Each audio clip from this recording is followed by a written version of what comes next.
Dirty air from outside the facility and contaminated air from within the facility will probably need to be circulated through an air filter to meet your quality standards. Without proper filtration, outside air with microbiological or chemical contaminants could easily enter the facility and contaminate the product. In general, intake units should be equipped with filters capable of removing airborne particulates of 50 microns in size or larger.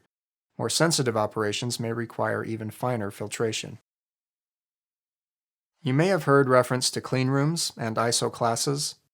A clean room is a room where particularly sensitive activities are performed that require high cleanliness and low levels of airborne particulates. Airborne particulates include such things as dust, microorganisms, or vaporized particles. Clean rooms can be classified into ISO classes depending on the number of particles per cubic meter that can be found in the air.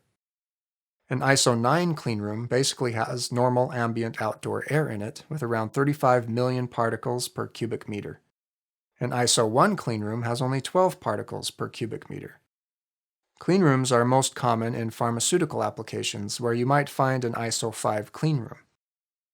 To formally classify a cleanroom, you will need to have it tested and certified to the required ISO class.